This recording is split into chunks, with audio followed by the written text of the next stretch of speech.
District Attorney Fani, F-A-N-I. Last name is Willis. Ms. Willis, how did you know to come into the courtroom right then? There were people, I was pacing in my office. Okay. And I heard someone yell, "His testimony is done." It only made sense to me that I would be your next witness. And I've been very anxious to have this conversation with you today.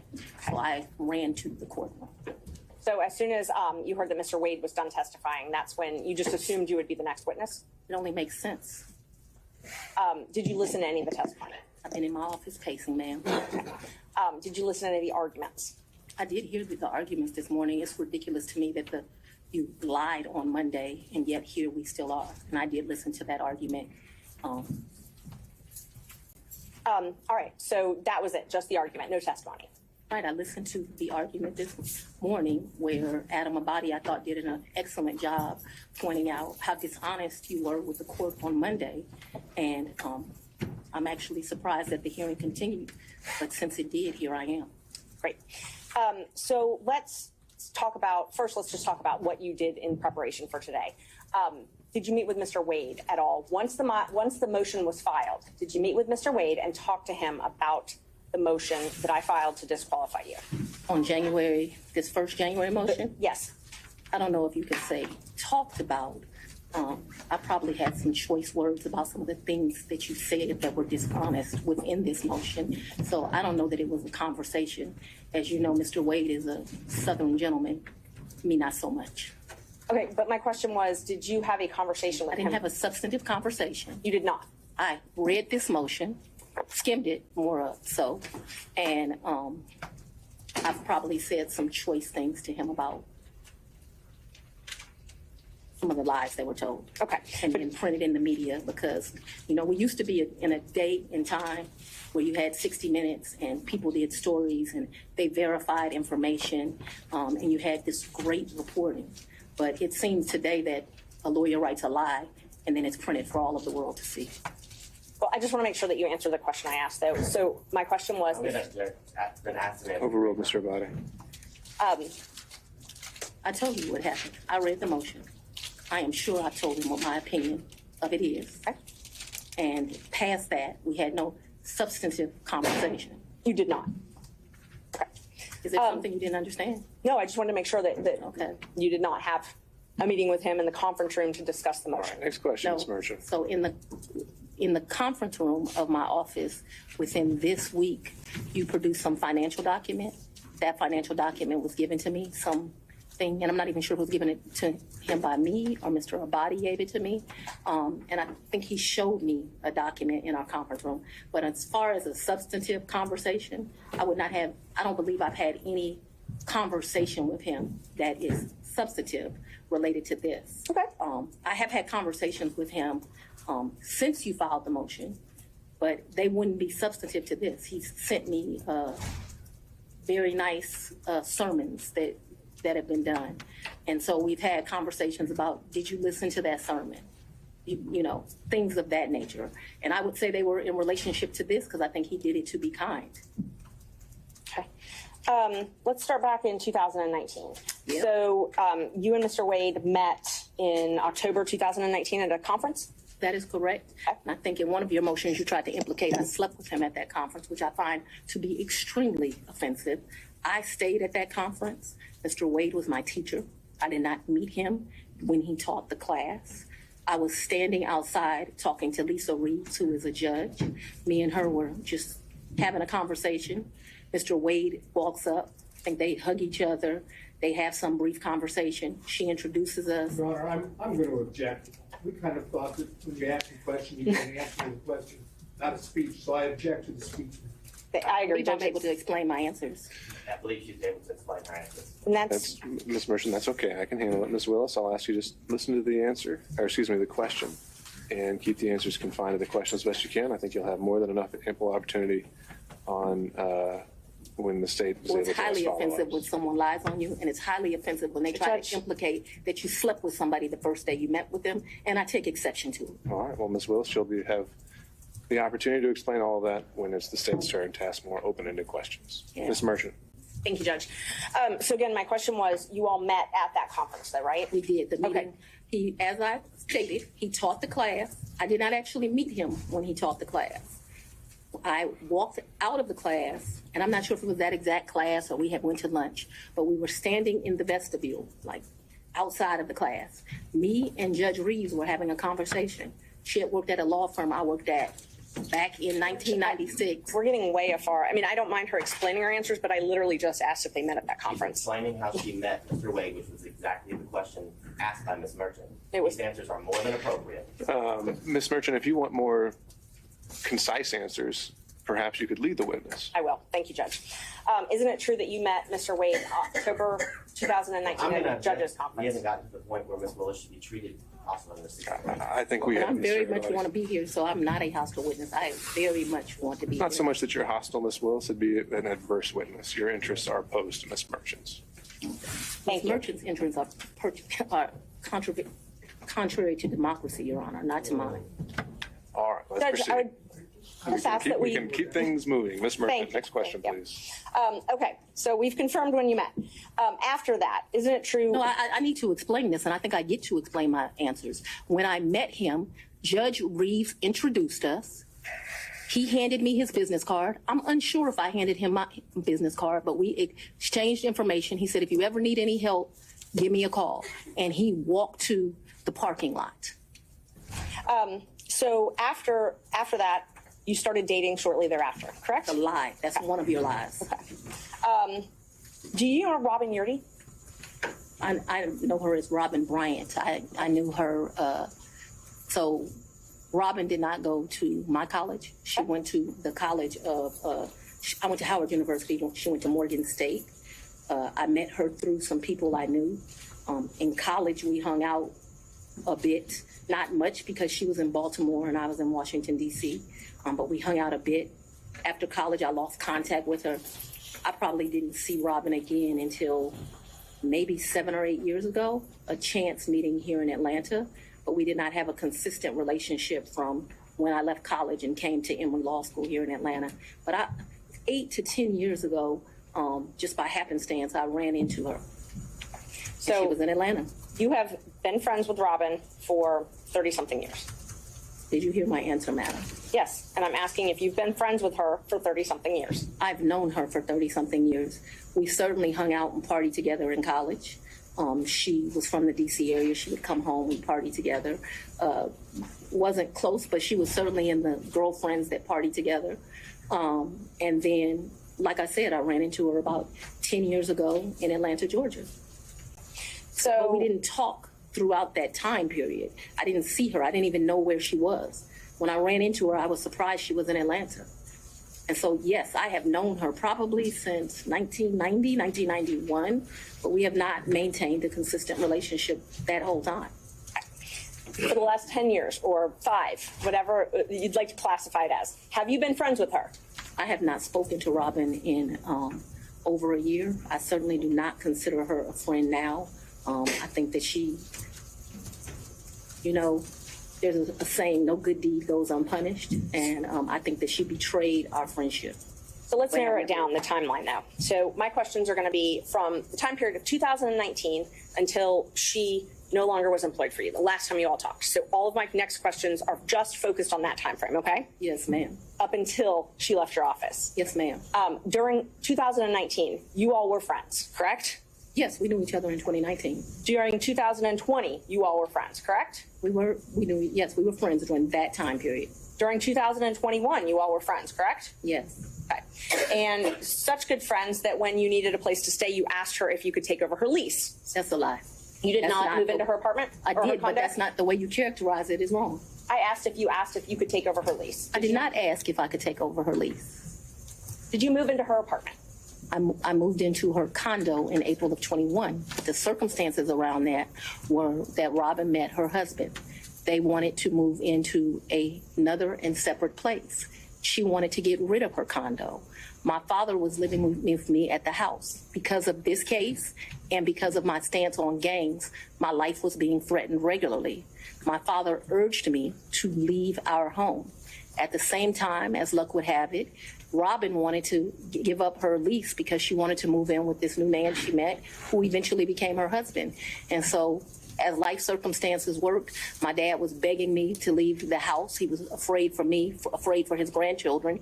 She wanted someone to take over her lease so that she didn't, have to pay a fee or get abandoned. And so I don't remember when, but probably March or April of 21, I moved in and take over her lease.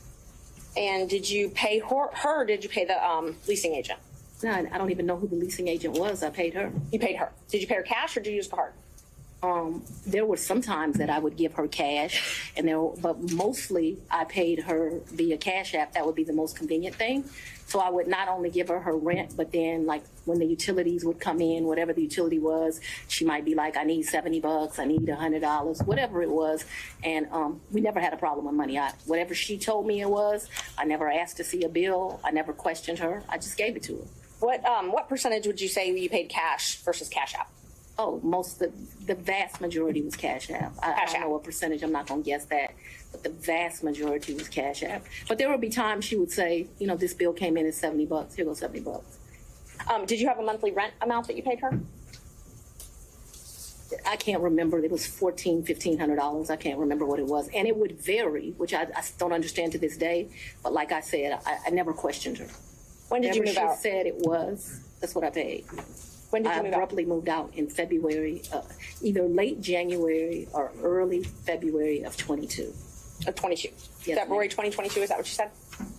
February of Yeah. 22. I believe it is January, but I paid her half the rent of February of 22 is what I remember. And because I was offering to pay the whole rent, even though I didn't live there, I didn't think it was right. And I ended up just paying her half the rent. So that's after you moved out.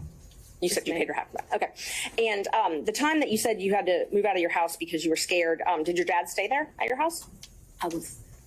My father was concerned. Yes, we were both concerned. Okay. But he remained there. My father was 80 years old. He would have been 79. He was scared to death of COVID. You have to go back to when this was. My father's an older man. I wanted him to move out. We had some discussions about him moving out, and what he decided was the risk of COVID was more dangerous than the risk of the people that were threatening. Typical man, more worried about his daughter and his grandchildren than his own safety. You'll get to meet him and you'll understand he doesn't scare too easily. So his grandkids were living at the house as well at that time? Well, I don't know how old your children are, but when you have adult children, they leave and they come back. They leave and they come back. So there have been periods of time that they're there, they come, they do whatever they want to do. Children do what children do. As long as their mother has a house, they'll come to it. Unfortunately, now the threats because of this case have gotten so extreme. I just pay a mortgage and no one lives there. And that's what I was going to ask you. So when you moved out in, I think you said April 2021, you left your dad and your two kids at the house? My dad and my two kids were not at the house. They were not. Okay, so they didn't still live at your house? My youngest daughter certainly did not live there. Okay. My oldest daughter would come back and forth. I can't say month for month when she was there or when she was not there. I know that she has been there post me moving out. At this time, no one is at my house. Okay. So at some point after you moved out for the safety reasons, at least one of your children did come Ms. back. Merchant, can we get to either the relationship or the Sure. financial benefit? Yes. Let's see, we were back at 2021. So you were still friends with Miss Yeardy then. Were you also friends with Mr. Bradley? I've never been friends with Mr. Bradley. You've never been friends with Mr. Bradley? No, I don't consider us to be friends. I don't dislike Mr. Bradley, but I don't consider us to be friends. Is he someone that you would have in your phone and you would message with? I might have text messaged him. Okay. Would you text message him and Mr. Wade on the same conversations? I don't recall doing that, but if it happened, it wouldn't surprise me. Okay, so that wouldn't surprise you, the three of you. Okay. How frequently would you think that the three of you would have texted? Not very. I wouldn't think very often, but you're asking me to recall. I don't even know what time period you're asking me to recall, but I'm not going to speak to that because I just really don't know the answer to that. And so I don't want to speculate as to how often that would happen. But it's not out of my practice to text two people on one text message. So if you told me that happened and showed it to me, it wouldn't surprise me, although I have no recollection of it. But there would be some record of it in your phone, or the phone records would have some record of those texts. Perhaps. Talk about, you said that sometimes you paid Miss Yurdy cash. I don't When think you I- went, I'm sorry. when you went on vacation with Mr. Wade, let's just go one by one. Let's start with the first one. What's the first time you went on vacation with Mr. Wade? I think the first time we went on vacation was around April of 22, and it's a vacation is a stretch, but I'm trying to be comprehensive. I recall April of 22. His birthday is March the 18th, so that would have been his 49th birthday. I took him to like Tennessee for the day. I think we went to a museum. I think we might have stayed the night. I'm not sure, but I mean, Tennessee's kind of hard to call a vacation, but I just am trying to be inclusive. And it, like I said, I know it wasn't more than a day. So you didn't spend the night. I think that we did. That's what I'm telling you. I think that there's a possibility that we stayed that night in April of 22. Who paid for the hotel? I think I did. It was his birthday. And would you have used a credit card? Probably maybe a debit.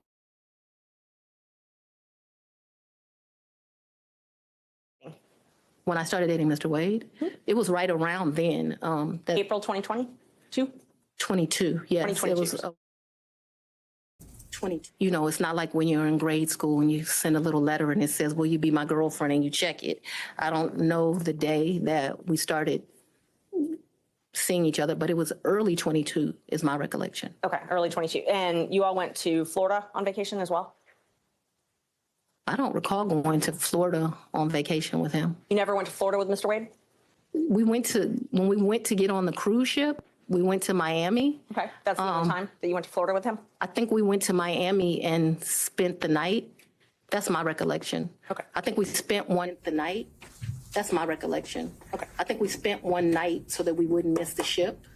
That's my recollection of our Paid vacation. for that hotel? In Miami? I don't remember that. And how'd you get to Miami? We would have flown. And we've done that, so that I'm clear, we've done that twice. I think one time we stayed, and I honestly can't tell you, did we stay when the ship left or did we stay when the ship came back? I also can't tell you, so there's 2 cruises out of Miami. There's one that's in that October time period that was with his mom. And then there was another that was a New Year's Eve trip. I know I paid for the New Year's Eve trip because the tickets were $697 each. And I thought this is ridiculous that the tickets are $700 to go to Miami. But when you travel during New Year's Eve, they get you. So let's just back up and talk about the first time that you went to Florida with Mr. Wade. That was the time that you said you stayed in Miami at the hotel the first night? That's the time I told you I am not sure. So I'm not sure of 2 things. So I want to make sure that my testimony is clear. I'm not sure if we stayed in Miami on the October trip. I'm not sure if we stayed in Miami on the December trip. I just can't remember that. And I also don't remember, so that the record is clear, I don't remember if the necessity was as we got on the ship or we got off the ship. But I do remember there was a night spent in Miami because either whatever, I don't remember. But I think that there was a night spent in Miami. That cruise is the one that you took in October, right? Ma'am, if you have something to refresh my recollection, I'm intentionally trying to not be difficult with you, but I don't want to make up something. Right. I know that on one of those 2 trips, we stayed in Miami. I am not sure right now. You're asking me about. Oh, I'm sorry, you misunderstood. I was not asking you which night you stayed in Miami. I'm asking if you took a cruise in October 2022 with Mr. Wade. Yes, and his mom. And his mother. That's what I was asking. Yes. Is that the first time you met his mother? Yes. It was on that cruise. And that was Royal Caribbean, I believe? I honestly don't remember what ship. I know we've taken 2 cruises. I don't know what the ships were. But he paid for the flight and the cruise on Royal Caribbean that time. So yes, he paid. He is the original one that does it. He has something called, Mr. Wade is a world traveler. I'm not as versed as him. He's been to 6 of the 7 continents. And so he has both a personal travel agent and he also has a cruise travel agent I don't know anything about either of those kind of travel agents. So he is the one that would book the travel, but we need to be clear when we're talking about just because he booked it doesn't mean, like, I don't consider him having taken me any place. Let me just be honest. The only one that's ever taken somebody someplace is for his 50th birthday. I consider that I took him to Belize. And I took him to Belize because, I don't want to discuss his personal business, but I'm happy Mr. Wade is still here with us. And I did 50 big, very big. So still on that October Royal Caribbean cruise, even though he had a travel Ma'am. agent, I'm sorry? If you do me a favor, I don't know what cruise ship, what time. So if you'll help me and say October cruise with Mama or the New Year's Eve trip with his sisters, I'll be able to, we can problem. communicate. I just don't know what ship. October cruise with Mama. That's what I'm talking about. Yeah. He paid for the cruise and the flights for that trip. So he called his cruise agent and he booked that through them because he has a cruise agent. Right. He also has a regular agent. I don't know the cruise agent's name. So I wasn't asking about his travel agent. I was just asking But if I'm he trying paid to, for those. He did not, though. Okay. Because the reason I consider that he did not is I gave him his money back. And I was about So to ask that. But initially, he paid for them. Yeah, he called his cruise agent. Like, I think they have his card on record. They do whatever. Okay. So initially, he paid for the cruise and the flight to Miami and the Royal Caribbean cruise. And my understanding of that October cruise is like it was a package the lady did for him. And I'll get to the reimbursements and all that. I'm just trying to confirm he paid for the flight and the cruise in October. And I think that when you say things that way, I want this record to be Initially. abundantly clear that he calls his travel agent, he calls his cruise agent. They do whatever he tells them. He's like on a first name basis with these people. They do it, and then he tells me how much it is, and I give him the money back.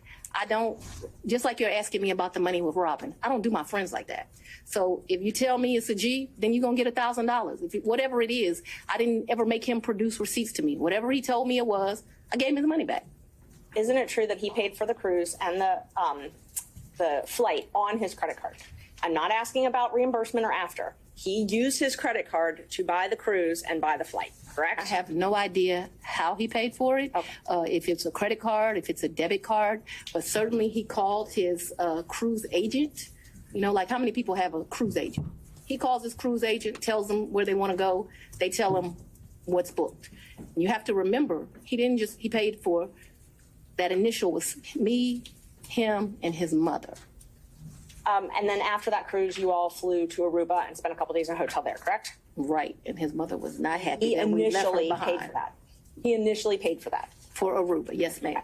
So let's talk about both of those. I know he initially paid for it.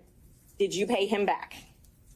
For the cruise and for Aruba, yeah, I gave him his money before we ever went on that trip. You gave him cash before you ever went on the trip? Mm-hmm. Okay.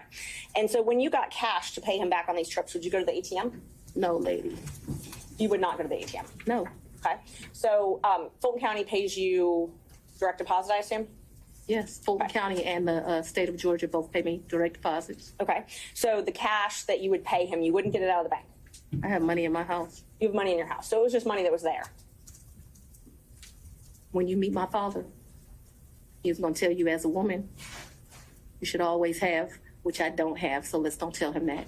You should have at least 6 months in cash at your house at all times. Now, I don't know why this old black man feels like that, but he does. When we were growing up, my daddy had 3 safes in the house. So my father's bought me a lockbox, and I always keep cash in the house. Now, I don't do it to the degree that my father would do it, so he would probably be ashamed with me, but I always have cash at the house. That has been, I don't know, all my life. If you're a woman and you go on a date with a man, you better have $200 in your pocket. So if that man acts up, you can go where you want to go. So I keep cash in my house, and I don't keep cash as good in my purse like I used to, because I don't go on many dates. But when you go on a date, you should have cash in your pocket. So my question was, where did that cash originally come from? If it I had didn't cash come out of the from- bank? Cash is fungible. I've had cash for years in my house. So for me to tell you the source of when it comes from, when you go to Publix and you buy something, you get $50, you throw it in there. It's been my whole life. When I took out a large amount of money on my first campaign, I kept some of the cash of that. Like, to tell you I just have cash in my house. I don't have as much today as I would normally have, but I'm building back up now. So you just put money in. It's a very good practice. I would advise it to all women. So you can't identify when you came into this cash or where the cash came from? I didn't say I couldn't identify it. No, nobody gives me anything. I am sure that the source of the money is always the work, sweat, and tears of me. What you asked me for is, when did the money go in there? What I am trying to tell you is, so I got divorced in 2005 from my husband. No. It's important. You said, where did the money come from? And I need to tell you where the money came from. And so for many years, I have kept money in my house. That money in my worst days has probably only been $500 or $1,000. At my best days, I probably had $15,000 in my house at cash. At all times, there's going to be cash in my house or wherever I'm laying my head. The money that you paid Mr. Wade, the cash, in October of 2022, you do not know where that money came from. I do know where it came from. It came from my sweat and tears. You know which job it came from. Did it come from Fulton County or did it come from a private job? It came from, what are you talking about? So it could have come from a private job because before I was DA, I was in private practice. So I earned money during that time period that's probably in there. You don't know where it came from. What do you mean I don't know where it came from? I understand the situation. We can move on. Okay, thanks. Same with Aruba. You don't know where that cash came from either, right? Ma'am, you are mischaracterizing my testimony greatly. I'm not going to allow you to mischaracterize my testimony. I know that I keep money in my house. The amounts of money I gave Mr. Wade, it was never that serious. I don't think I've ever handed him more than $2,500 in a reimbursement. So we're not talking about $20,000 in cash. I don't have $20,000 in cash right now. The most I ever gave him, I know I gave him $2,500 when we went to Belize because we went to one hotel and then we went to a second hotel. That $2,500 I actually gave him while we were still in Belize. I know that the Aruba trip, the one that you described with his mom, I think I gave him about $2,000 for that trip for like total. His mom went to Aruba with you? The Aruba trip. So I consider that to be one trip. So we got off of a cruise ship and then we went to Aruba, which is why I cannot remember is that the time that we had to stay in Miami to wait for the flight for Aruba. So I consider that one trip that we didn't like come back to Atlanta and leave. We flew down to Miami. We got on a cruise ship. We spent a couple of days with his mama. We came back to Miami. When we came back to Miami, either that day or the next day, we flew to Aruba. We spent a few days in Aruba and we came back. That was really one trip. Even though we went two places, it was one trip. So let's talk about the California trip. Napa. Is that when you were moving your daughter out to California? When you all went, or did you have two trips to California? My daughter doesn't live in California. Did she ever live in California? I'm not discussing to you the location of my child. So how many times did you go with Mr. Wade to California? Once. And you all stayed in Napa Valley and he paid for the plane tickets and the hotel? He paid for the plane tickets and the hotel. And what did you pay for on that trip? I gave him much less cash that time, probably $400 or $500, and then I paid for a bunch of stuff. I think we did 2 different wine tours that you do, which are pretty expensive. I think I bought him, he likes wine. I don't really like wine, to be honest with you. I like Grey Goose. I bought him a bottle of wine while we were there, and the sippings that you do. I can't remember how many, like 4 or 5 different places you go. I remember we went to this place that they do pairings. That was the most expensive thing that I think that we did while we were there. So they would pair, champagne, chocolate, and caviar. It was a 3, and it was like 3 different things: Sweden, Russia, someplace else. I'll make that up. But that was the most expensive thing we did that trip, and I paid for that. You pay cash? For us doing that? Mm-hmm. Yeah, I think that trip did not cost me a lot of money. I might have took like $750 in cash on me because we weren't gone very long. I'd only asked if you paid in cash. I don't even know the amounts. When I travel, I always take cash. And is the cash that you keep in your house, or do you keep it at the condo that you were living in? So at that point, it wouldn't be at my house, and I'm sorry if I was not clear. The money would be wherever I laid my head. So I wouldn't leave the money at the house. So if I was unclear, no, money's going to be where I stay. How much did you pay for your trip to Panama? To where? Panama, I believe. I didn't go to Panama. I may have the location wrong. I never went to Panama. So after Mr. Wade went to Panama with his frat brother. Oh, he went to Panama with his frat brothers. So tell me about, let's see. So I want to make sure I've got them. I've got Belize. You already covered Belize. You covered the. So let me tell you our real trips. In October, we went on the cruise with his mom. We got back from the cruise with his mom and we went to Aruba. I consider that one trip. Second trip, New Year's Eve, we went on a cruise to the Bahamas. That's the second trip. I want to make sure I get this right. Third trip, 100% on me. I think he might have spent $200 on that entire trip. We went to Belize. That was my trip. That was, his 50th. And then Napa Valley, we went around May. I don't know the dates, but it seems to me like it was close to Mother's Day. And those are the only trips? So that the record is complete, I can remember one time driving to, where were we? South Carolina, and we met my sister for lunch with her man. When was that? I don't know, but we didn't stay the night there. But I guess people would consider that a trip if you drive somewhere and you come back. That was insane because it was like 5 hours to drive. We ate lunch and we drove right back. I can remember driving to some little town in Georgia. I don't even know where I was. I had never been there before or after. There's some boat you can get on over to, and they're like a slave thing, if that gives anyone any reference. We didn't do that. I remember doing that. I remember driving one time to Charlotte. We had lunch with one of my very close girlfriends, and again, we drove to Charlotte, met my girlfriend for lunch, and drove right back. So that's a trip. We didn't stay the night there, but I just want to be complete in my testimony.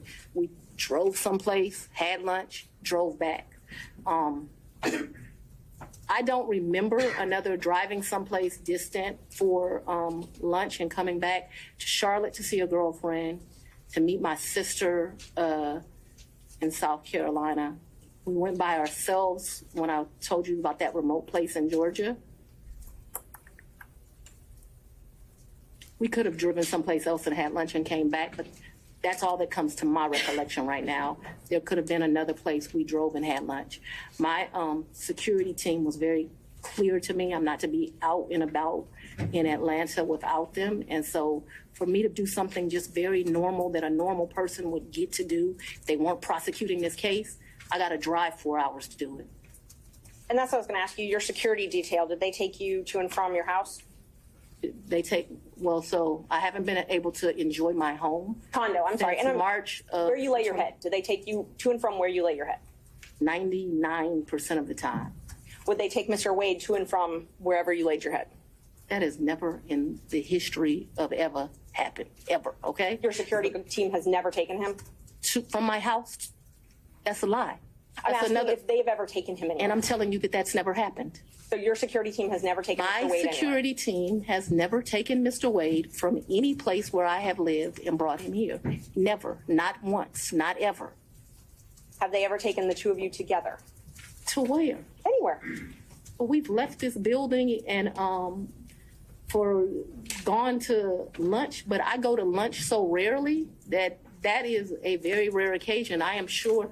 And let me be clear, it wouldn't just be Mr. Wade. So I'm sure my security team has taken me to lunch. Probably been a time I've left here 7 o'clock, gone to get something to eat. And I don't even know that they would have taken him or if he would have driven himself, but they've taken me to do that. But we're talking very few, very far in between. Most days I don't even eat lunch. And when I do, it's because my assistant has heated up some bag, something, and I eat through meetings and eat in my office. It's not a practice of mine to go to lunch. During the time period that you were dating, would your security team ever take you two together anywhere? No. Never. If there was a lunch that occurred that I just described, if there was a meal that occurred that I just described, anything outside of that, and it needs to be very clear, not often, once, twice, because I want to be over-inclusive, I'm saying once or twice. I'm not certain that it happened, but I'd rather be over-inclusive with you. So your office objected to us getting Delta records for flights that you may have taken with Mr. Wade. And, well, no, look. I object to you getting records. You've been intrusive into people's personal lives. You're confused. You think I'm on trial. These people are on trial for trying to steal an election in 2020. I'm not on trial, no matter how hard you try to put me on trial. So my question was, do you have any I problem? object to getting any personal records of mine. We're not dealing with privilege through a witness. And I'm not, no, I'm not dealing with privilege. What we had offered to put them in camera for the court to review, and I just want to know if she has any That's not something problem. you deal with a witness.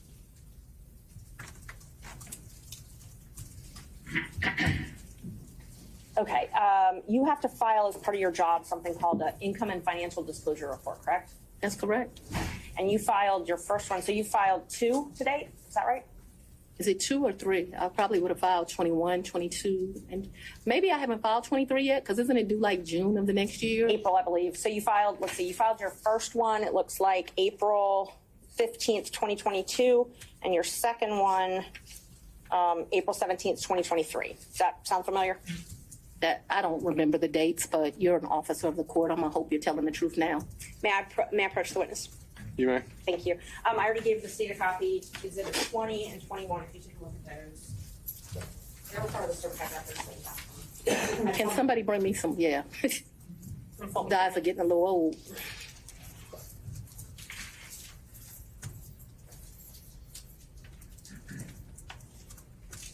Yes. Okay, Yes, so ma'am. those are the ones that you filed. This looks like me for sure. Yes, ma'am. Yes, ma'am. Judge, we'd move to admit 20 and 21. I think you need to delineate which one's which 20 one's which. is 2021, so it accounts for the time period, Your Honor, January the 1st, 21 through December the 31st, 2021. That is Defendant's Exhibit 20. Defendant's Exhibit 2021, it accounts for the time period, January the 1st, 2022 through December the 1st of 2022.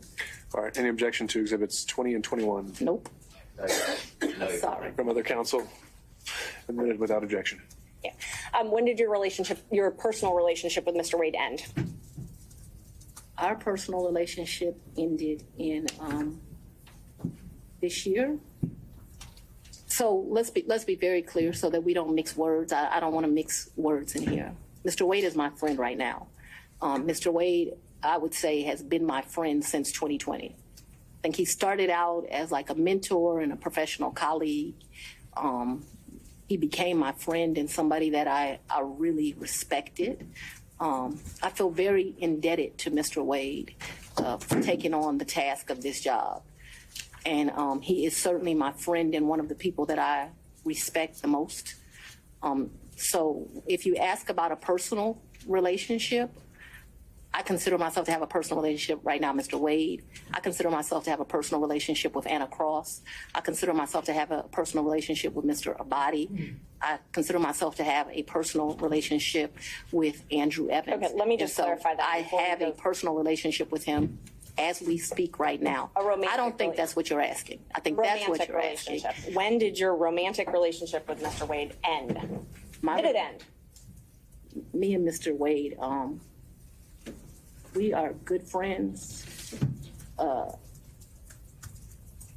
My respect for him has grown over these 7 weeks of attacks. We are very good friends. I think, but for these attacks, it would have been a friendship that, as life goes, he would have stopped having. I think that you have cemented that we'll be friends till the day we die. Your Honor, Let's. could we just have an answer to the question? I can handle Mr. Seda. Let's have She it. asked about a personal relationship. She asked when the romantic relationship ended. That's the question. It's sometime in, I'd say late summer of 2023. So I don't believe me and, this is what you're really asking about. This is the salaciousness of all of this, right? No, I'm just When asking about you're your re- romantic relationship, when you stopped dating. Asking. I think that me and Mr. Wade, so he's a man, he probably would say June or July. I would say we had a tough conversation in August. So that men in relationships at the end of physical intimacy, women in relationships when that tough conversation takes place. And where, Did he come to, I guess, the condo? I'm not sure what you called it, condo apartment. Would he come and stay at that condo or visit you there? I'm sorry, visit you there.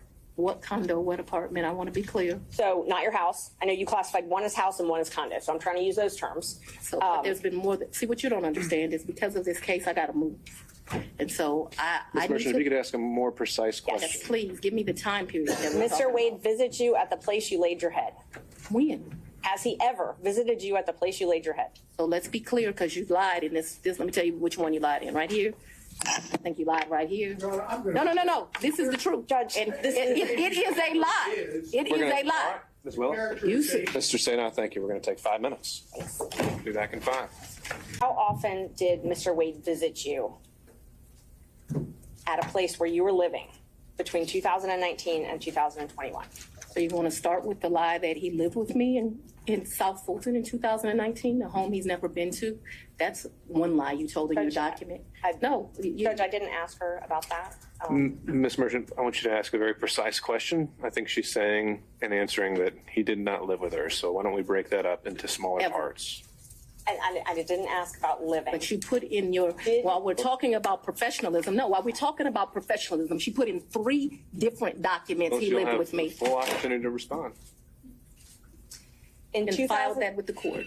in professional. 2019, He's never been to South Fulton. In 2019, I lived in South Fulton. He has never been to my residence in 2019, ever, not once. in 2020? 2019, he's never been to your residence, any place. I lived in my home in South Fulton before I started getting the threats that were here, a house I paid for with my own sweat and tears. I'm no longer able to live there. But in 2019, I did. And in the 2 months of 2019 that I knew Mr. Wade, 3 months, the beginning of October, all of November, and all of December, Mr. Wade never came to my house in South Fulton. Let me help you out. I lived there in 2020. He never came to my house in 2020, let alone live with me, as you put falsely in these documents. In the first 3 months of 2021, when I could still enjoy my home, Mr. Wade never came to South Fulton, and it is certainly a lie that he lived with me.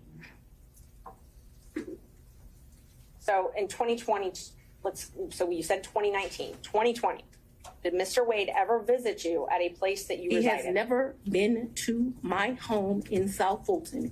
2020 was before I knew that a phone call was going to be made and I was going to have to abandon my home.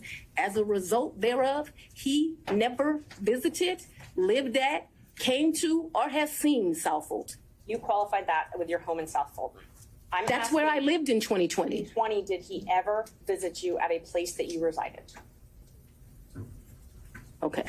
I don't understand. You're going to give me that. In 2020, I she's- lived in South Fulton. Okay. That's the only place I lived in South Fulton. That's before I had to abandon my home, Judge. All right. And at my Folks, home I in think we're South gonna clarify Fulton, this. We'll break it he never came there, okay? So if you don't Folks. come someplace, you can't live there. Ms. Willis, I'm going to have to caution you. This is going to be my first time I have to caution you. We have to listen to the questions as asked. And if this happens again and again, I'm going to have no choice but to strike your testimony. So I need to break this down. Ms. Merchant's question, I believe, was asking whether you lived anywhere other than South Fulton. I did not live anywhere but South Fulton, Georgia in 2020. That is before I began my prosecution of this case, and it was my plan to only live there. Did Mr. Wade ever visit you at the condo that you leased from Miss Yurdi? He visited that condo, yes. He did. Yes. Did he ever spend the night at that condo? No. Just visited. Yeah, but he did visit for sure. Did you ever go out to eat together, other than the lunches you talked about, In during 2020? 2019 or 2020? I would think that we probably went to lunch, but it wouldn't have been, let me think, 2019. I'm going to say, I don't know. I'm going to say we probably broke bread someplace in 2019. I don't remember it, but it seems like we would have broke bread sometime in 2019. So I'm going to say yes, although I have no recollection. But it seems to me like I go out to eat and drink with pretty much everyone. So I'm going to say yes. So outside of the vacations that we've already talked about, Did you ever go out to dinner with Mr. Wade? I mentioned to you that I'm going to object as to what time period. Like, we're asking very vague questions. I thought we were treating the witness as hostile under 611. We're no longer doing that. So we're going to go back and forth. We need to be more specific with our questions if we're going to treat her as hostile. All right, Ms. Merchant, it's not so much, I think you can elect between leading and open into questions, but I think we are still wondering about, and I think we need to get back on track of focusing on the financial benefit or the relationship. And my next question about if you did, who paid when you went out to dinner? He paid, I paid. You both paid. Okay, so let me be real clear. We didn't say, oh, the bill is $102. You give $51, I'll give $51. I don't operate like that with my girlfriends. I don't operate like that with anyone. He caught the bill, I caught the bill, whomever. Did you ever pay him through Cash App? No. You only ever paid him through cash? Well, yes. We're talking about, I'm very confused You've now. never like, given Mr. Wade money through Cash App. No. The only money you've ever given him outside of a contract is cash. I didn't give him money in a contract, so that was cute, but I didn't give him money outside in a contract. What happened, no, we're going to answer it since you said it. He worked more hours than he was paid, and the county paid him for the work that he did. So don't be cute with me and then think that you're not going to get an answer. And I will ask you about the contract in a minute. I asked you about cash. Did you ever pay him anything? And I'm trying to qualify my questions. I'm not talking about the contract with Fulton County that was paid. I'm not talking about that. I'm talking about outside of that. Did you ever pay him anything other than cash? I've only given him cash a few times in the course of what we're talking about. So you've if never we used would a go to credit card? dinner, Let her finish her answer. if we would go to dinner, I wouldn't give him cash because he paid for dinner or I paid for dinner. I've given him cash only a few times in life, probably 4. Okay. Probably the most money I've ever handed him is $2,500. The least amount of money I've handed him, probably between $500 and $1,000. You never wrote him a check? Ma'am, I don't have checks. Okay. So you have no proof of any reimbursement for any of these things because it was all cash, right? The testimony of one witness is enough to prove a fact. So my Are you question was, telling do me you that have I'm any lying to you? proof? Is that what you're intimating right here?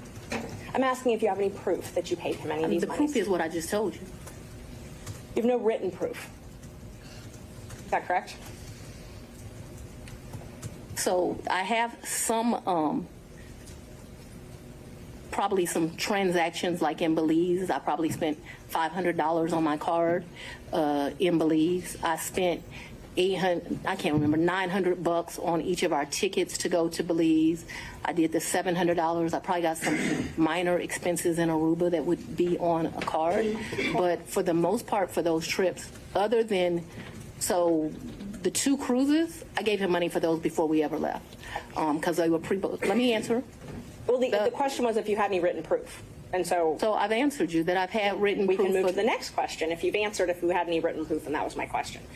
I want to make sure that we're clear that for the 2 cruises, Judge, and that's I the asked if cruise she gave plus him written Aruba. proof. We're not going to talk over each other.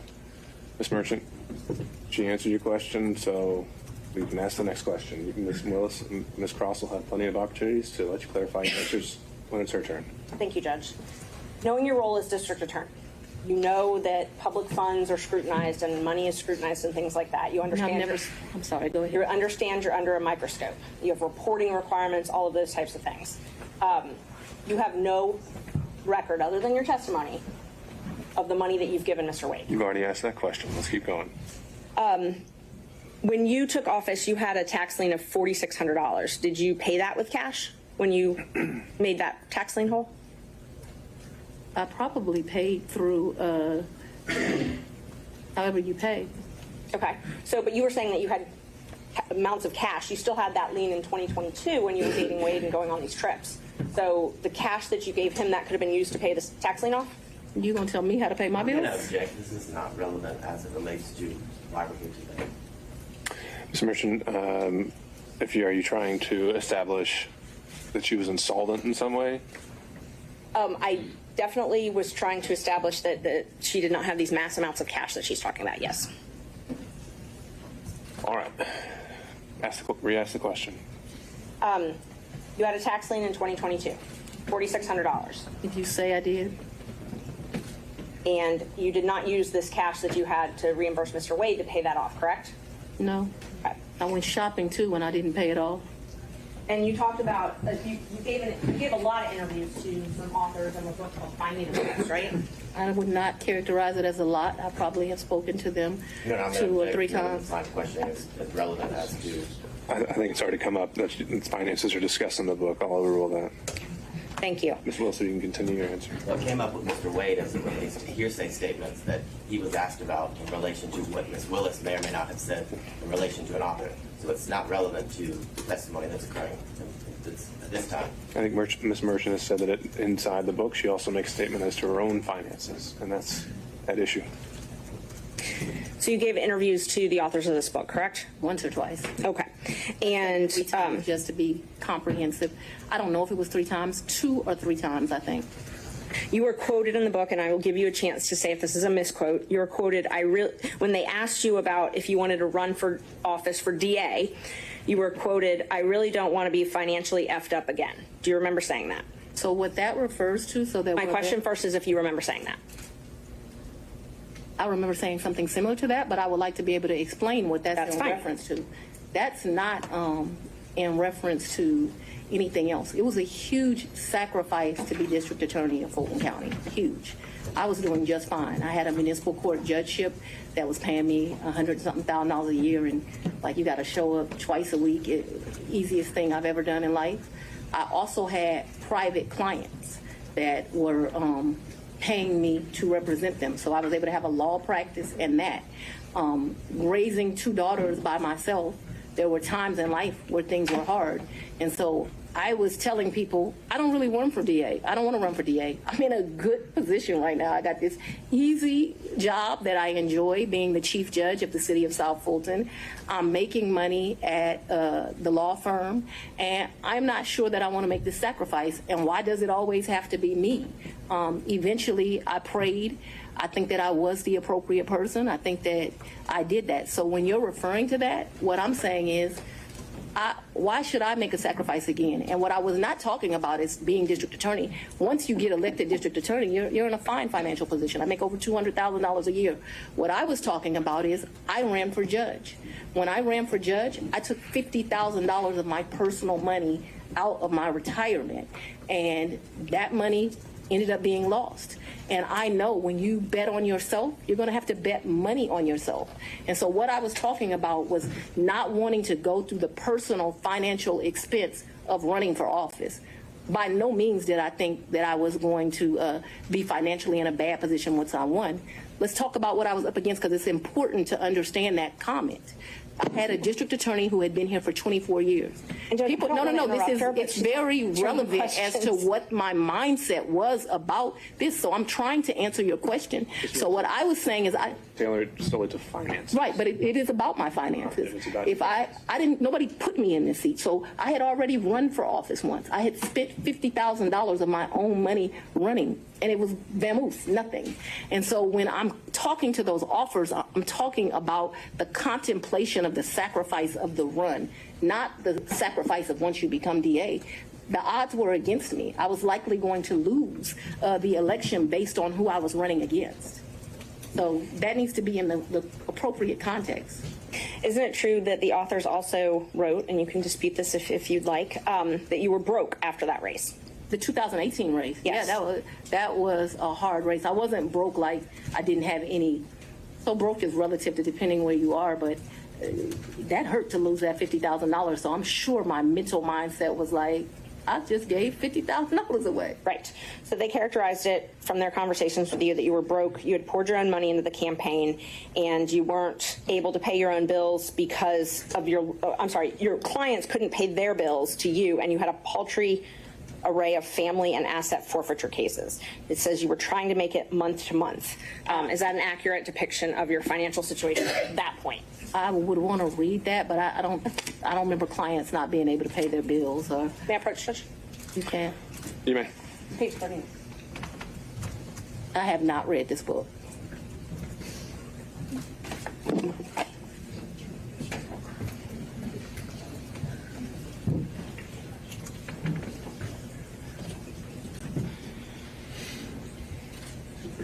So So like this fact here, her ex-husband Fred had run into a financial, I have no information I about didn't that. ask you about that. I just Okay. asked about if what they represent from their interviews with you, that you were broke and that you had clients that weren't able to pay their bills. Can you show me where that is? Because this is where you put the tab, so that's where I read. Broke, couldn't pay their bills. Yeah, I'm sure I characterized myself as broke as leaving that $50,000. I don't know that I had her nascent law practice at Paltry Rep. Well, you just I didn't have- lucrative Ms. law Merchant. practice. I didn't. I thought I had a law practice. So this is not correct. I'm sure it's just I didn't have any asset forfeiture cases. So I had one case where they had took one of my clients' money at the airport. I don't know if that's what they're I don't know. Paltry rate. I did have family law cases. I guess that's what they're talking about. And clients who couldn't pay their bills ain't clients. So no. So my question was just if this was a fair and accurate representation where it says you were trying to make it month to month at that point in time. No, I don't think that is actually a fair and accurate representation, but I am certain that after the 2018 election, I'm still not really happy about having given up that $50,000. You know when you paid your tax lien? I don't. You don't? Do you know if you paid it? I know I've paid some taxes. I don't know. I don't want to speculate. Did you tell anyone at Fulton County Board of County Commissioners about your relationship with Mr. Wade? No. Did you disclose your relationship to anybody at Fulton County?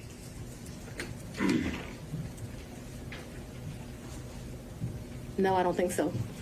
And as the chief law enforcement officer of Fulton County, I assume that you're familiar with the county code and ordinances? I've said we're not going to cover that in this hearing, Ms. Merchant. I'm sorry, Judge? We said we weren't going to cover the county regulations. Okay, and I won't. Let me ask you this then. So are you aware that you're required to disclose any relationship with someone that you contract with in Fulton County? I'm going to object to the court's prior ruling that you made this morning. You made. Would this be different because it's a potential for impeachment? Yes. What did you ask me? Ms. Merchant, if you could re-ask the question. Okay. Are you aware that Fulton County requires you to disclose any relationship with someone that you're doing business with? I'm not aware, and I know often that things are confused with state constitutional officers in county, but I'm not aware. Okay. So it's not so it's your understanding that you don't have a duty to disclose the She's relationship? answered that question. Let's keep going.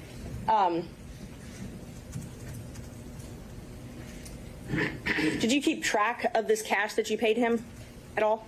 What are you talking? I don't understand. Did you keep track? Did you keep a ledger? Did you keep track of it? So I've only given him cash, as I mentioned, 3 or 4 times. There's no ledger. This is friends handing money off to each other. So the answer is no, you didn't keep And I track. think you've already asked whether there was any written proof whatsoever, and she's Yes. answered that. Okay. So we've covered this. Let's move on.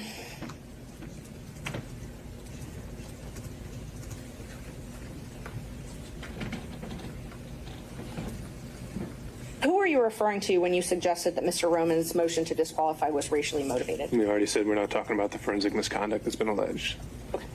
And, okay. And just so the record is clear, I don't believe I said that his motion was racially motivated, so I don't want that to stay there. I've never said his motion was racially motivated, so that should not be Ms. Lewis, true. I if think she it would wrote be that. best if we don't need to go down that road. We're going to save that for argument. You once said that you would not engage with a personal relationship with anyone that worked for Fulton County. Is that correct? An employee? Anyone that worked for Fulton County. I think I said an employee. Okay. So that's the qualification you give an employee? You wouldn't. I think that's the statement that I made, so if you want to quote me accurately. So it's your position because Mr. Wade was not an employee? Or it's your position he wasn't an employee, correct? Mr. Wade is not an employee, and he will tell you that over and over again. Just one moment, Judge.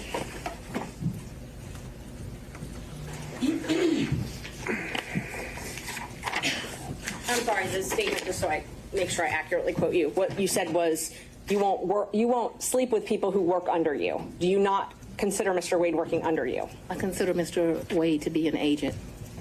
An agent? Yeah, All right. an appointee is what I really think of him as. Your point, whatever merit it has, Ms. Merchant, is on the record. Thank you, Judge. Next question. All right. Do we need any moments in a minute? Mr. Sadow. Yeah, I'm ready to go, Your Honor. All right.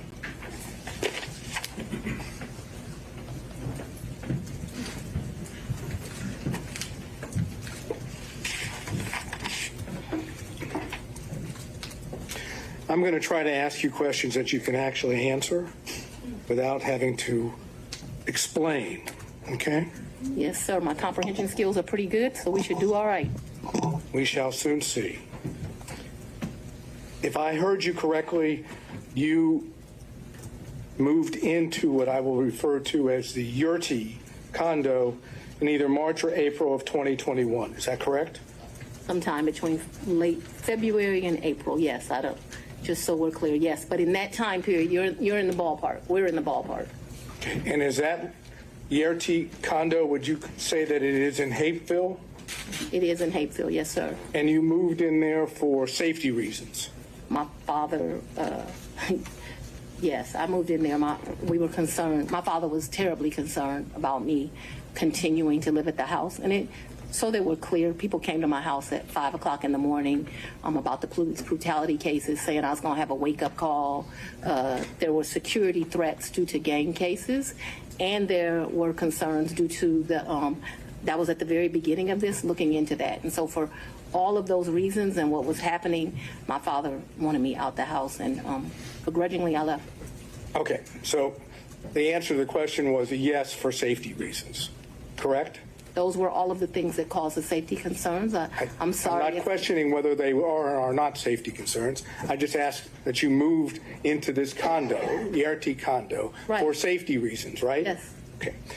At the time that you moved into the condo, be it from February to April of 2021, Yes. was your father still living in your house? Right, because my father. That's yeah. all I ask you. But I get to explain the answer, sir. I don't know if there's an explanation. If I ask you, was your father still living at your house, the answer is either he was or he wasn't. Yes, but you are going to get to argue at the end of this, as we both I'm know. not gonna argue And anything. I I'm would gonna like ask- to be able all to right. explain why. I'm gonna- And so, okay. yes, because my father is an older gentleman, he was worried about COVID, and he stayed. Ms. Willis, I'm going to have to say that's second time. Whenever we have to put a pause, you stop testifying, okay? You'll have a chance to explain yourself. The question was whether your father was not staying there at the time, and you're clarifying that in your answer as well.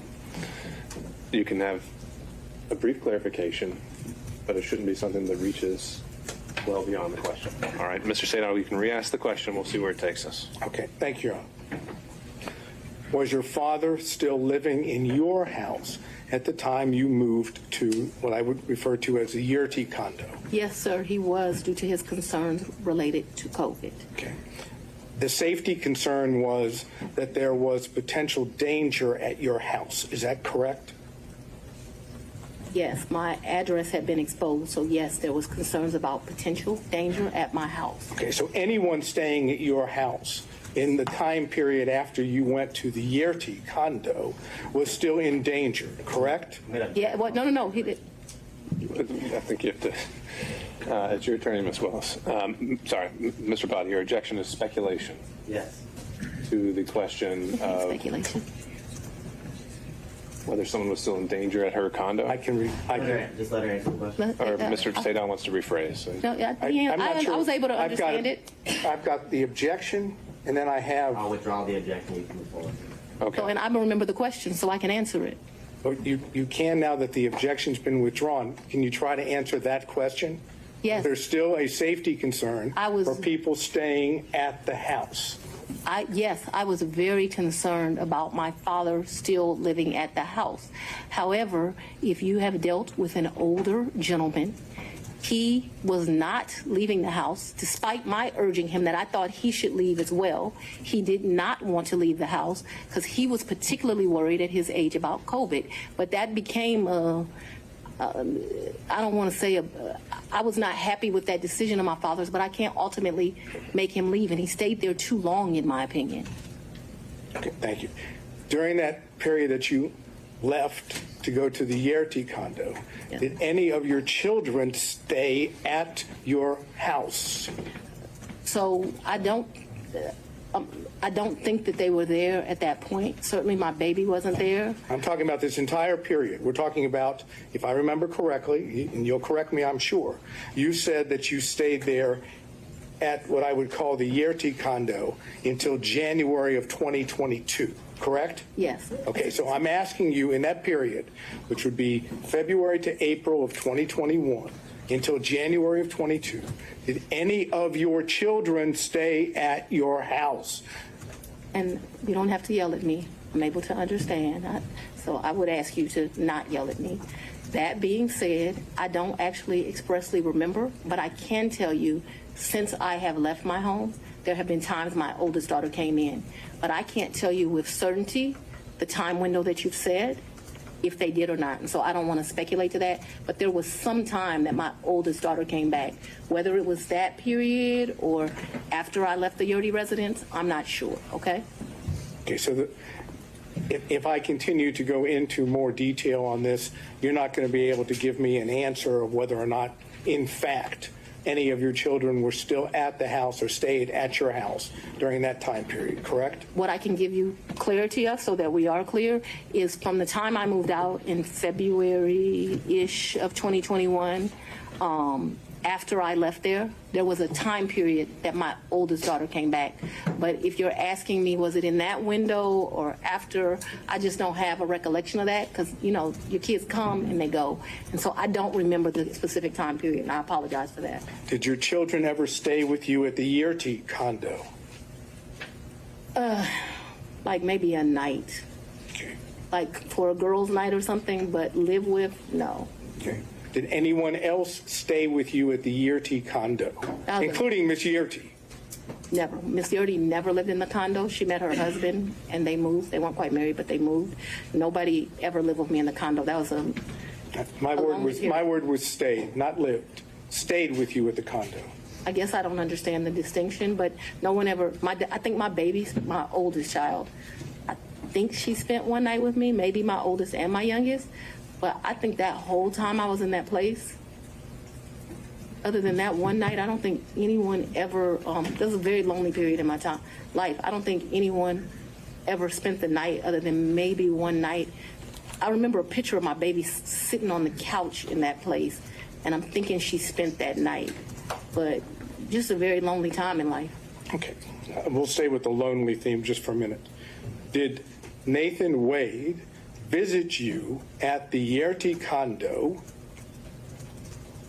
from the time you moved in until he was hired on November the 1st of 2021? So I moved out of that condo, but during that time period, I'm sure he came to visit. He came to visit. I can remember us going, I think the restaurant's Lickety Split. I can remember him picking me up, going to Lickety Split and ordering some food and coming and sitting at my table and eating. So I remember times that he visited me at that condo, yes. Okay, could you give us an approximation of how many times Mr. Wade visited you at the condo between the time you moved in and prior to November 1 of 2020? I don't think often, but I don't want to speculate. Can we say more than 5, more than 10? I'm going to tell you the problem I'm having here. Let's say more than 10, but I'm not sure that that's even accurate. He certainly has come and picked me up, gone to grab some food to eat. I don't remember him being in that condo a lot. Okay, that's your. I'm sorry. You want a number, and what I don't want to do. Giving me your current and best recollection is all I'm asking for. That's all I can give you, sir. How many times did any of the prosecution team, how many times did Anna Cross come to that condo between the time you moved in and November 1st of 2021? I don't think Anna's ever been to that condo. What about any other prosecutor that's involved in the prosecution of this case? I don't think any of them have. Just Mr. Wade. That's correct, sir. But it was a lonely time. Oh my God, that 2021, I have a lot of guilt about this time period in my life. Let me tell you why. But yes, it was a lonely time. Okay. I was very appreciative to the citizens for giving me this responsibility and this duty. But what I very, very quickly learned is that this is a very isolating job, and 2021 was a lonely time. I turned 50 in 2021. That's probably one of the worst birthdays I've ever had. I spent it alone. So I have a clear recollection of 2021 being lonely. Okay. Did Mr. Wade ever visit you at the condo, the time period I'm talking about, prior to November of 2021, when Ms. Yerty was at the condo? So Miss Yurdy and me, we didn't share the condo at the same time. So the answer would be no. But we never stayed there together, so it's an impossibility. It's an impossibility. Yeah. Okay. Now, Miss Yurdy, because we need to get clarification on this. Miss Yurdy stayed in that place. There may have been a time that me and Mr. Wade visited, like went and saw Miss Yurdy, but me and Miss Yurdy never lived there together. Just so we're clear. Well, maybe that was clear, but I'm going to have to try again. Okay. Was Ms. Yerty still living in the condo when you moved in? Not a day. Okay. So what That I'm was another talking, misrepresentation in this. We never lived together. I never lived with Miss Yurdy. my question though, I'm trying to understand Okay. that after you moved in to the condo, Ms. Yerty she was out of the condo, right? She got a house. That's all I'm asking. She's not in the condo. We never stay, Miss Yurty and I never stay a day together in the condo.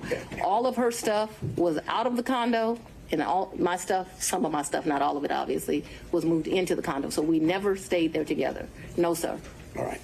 So when I ask you about Mr. Wade visiting the condo, when Yes. you were staying there, Yes, Ms. Yerty wasn't staying there, correct? that would be correct. Yes. She wouldn't be at the condo, correct? No, she would not have been. It would be you and Mr. Wade alone at the condo, correct?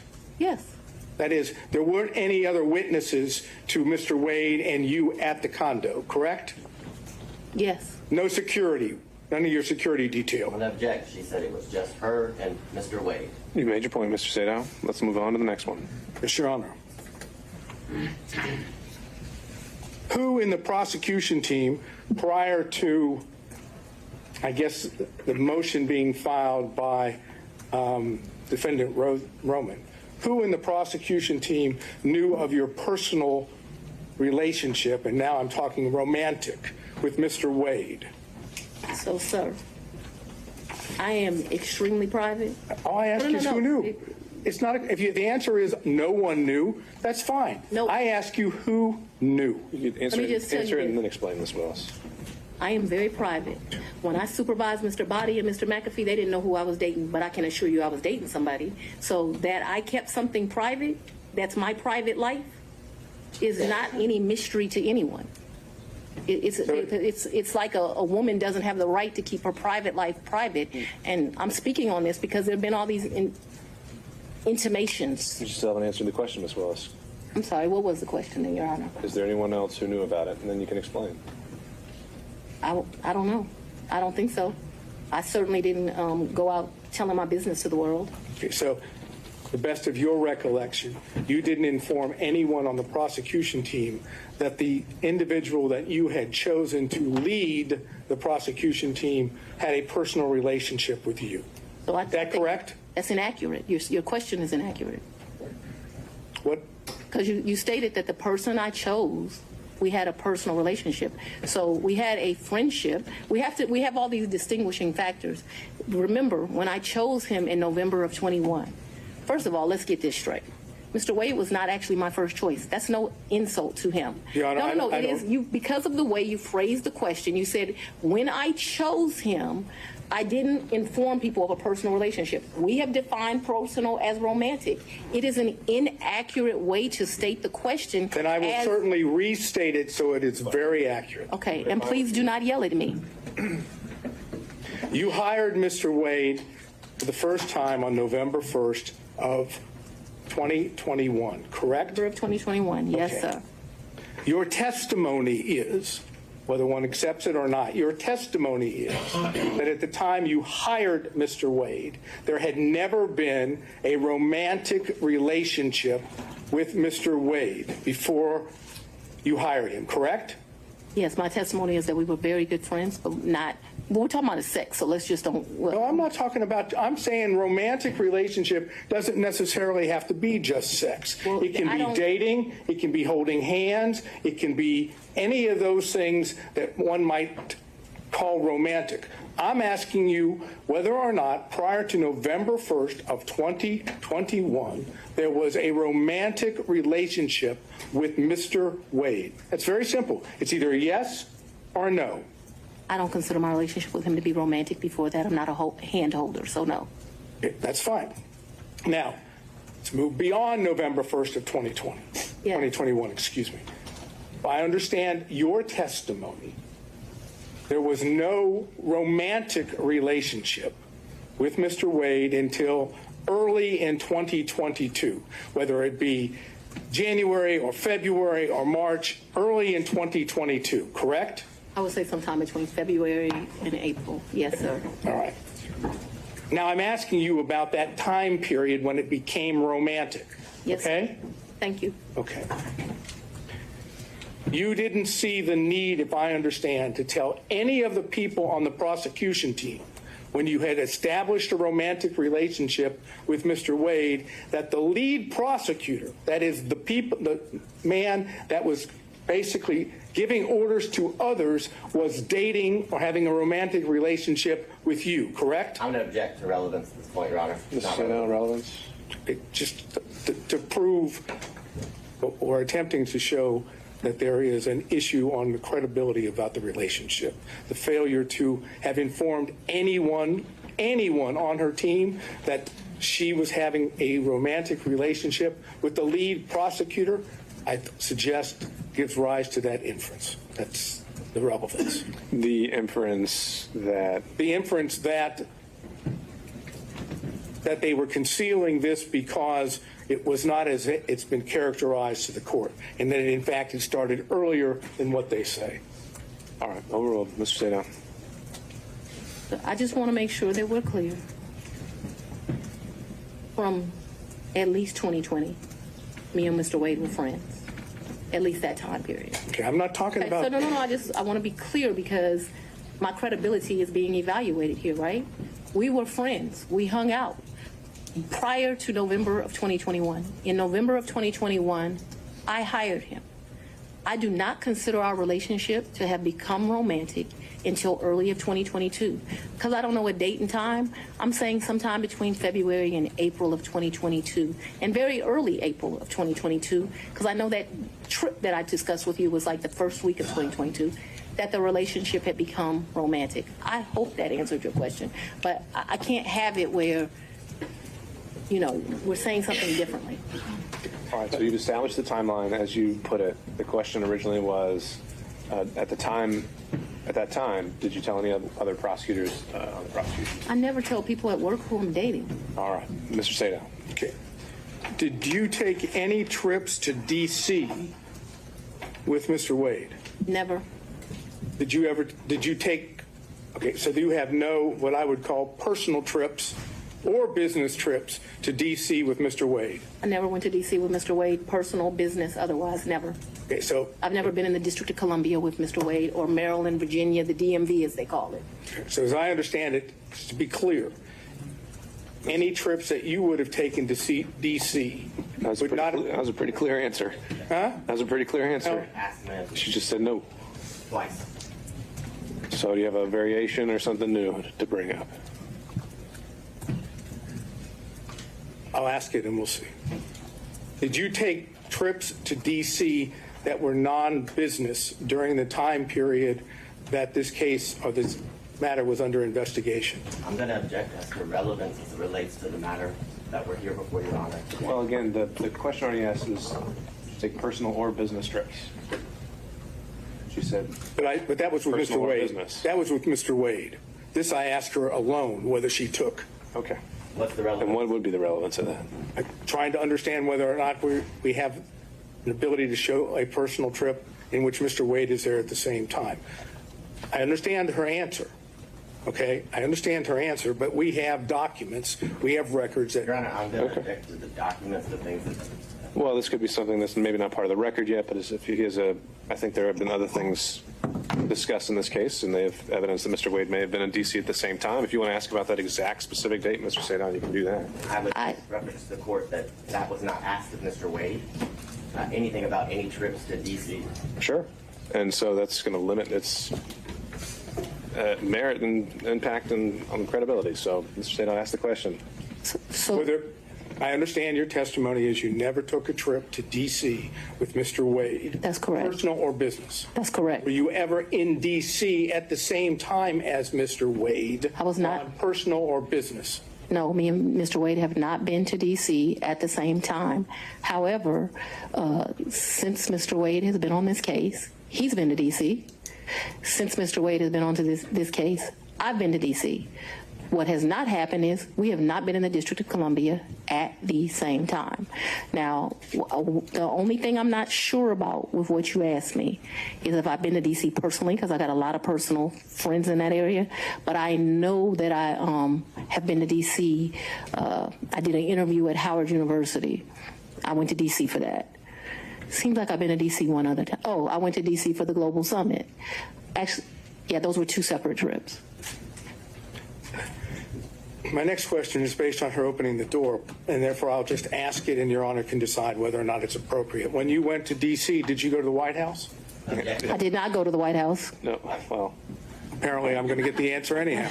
there you have it. Next question. Okay.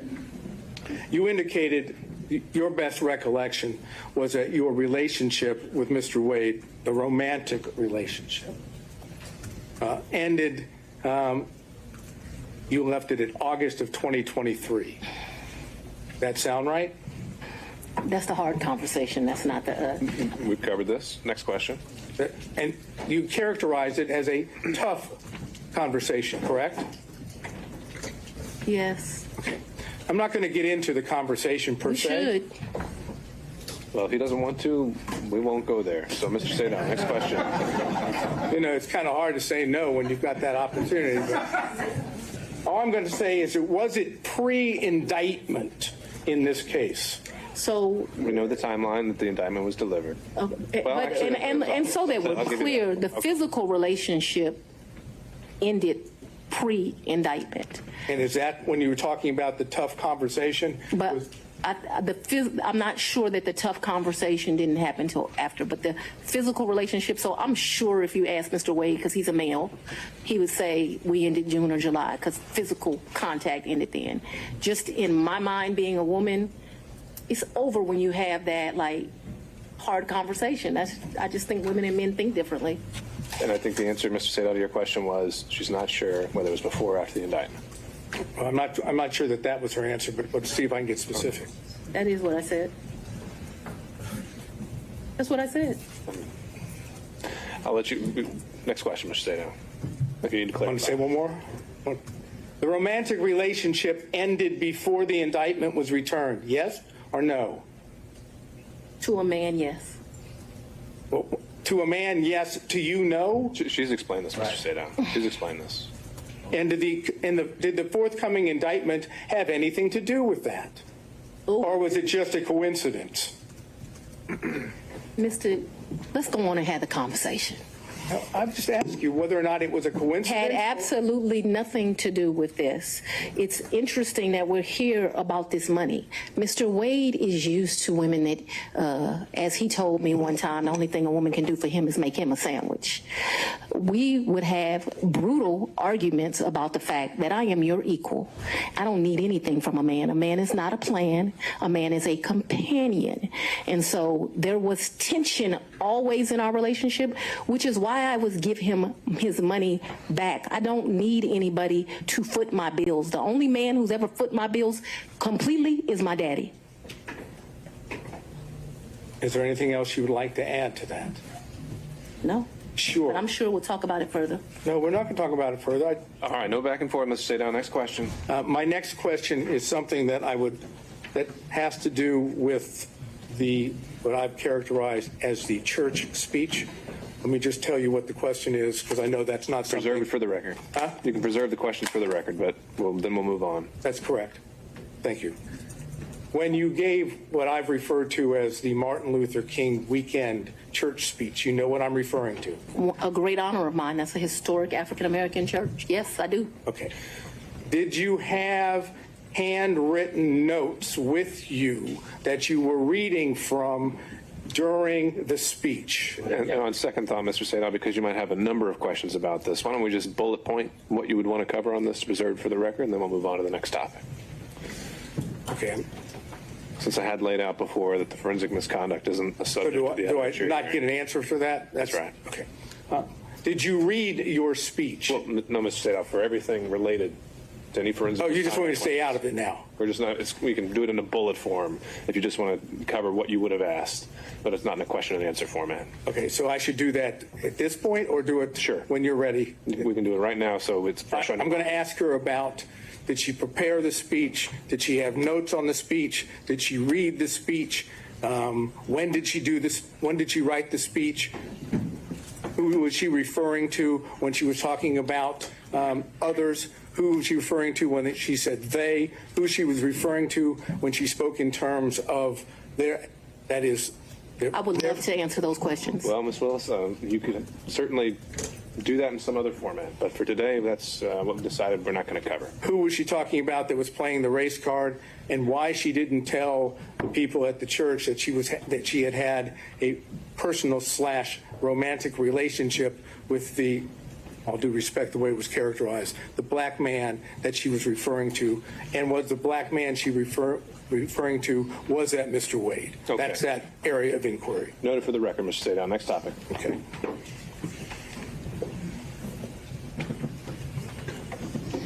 I realize that you've testified that you have no records with regard to cash payments, Yes. correct? Mm-hmm. Would your bank records reflect that you withdrew cash from your bank accounts during the time period of 2020, 2021, 2022, or 2023? I'm not asking you, I'm just asking whether they would reflect that you withdrew cash from any of your bank accounts.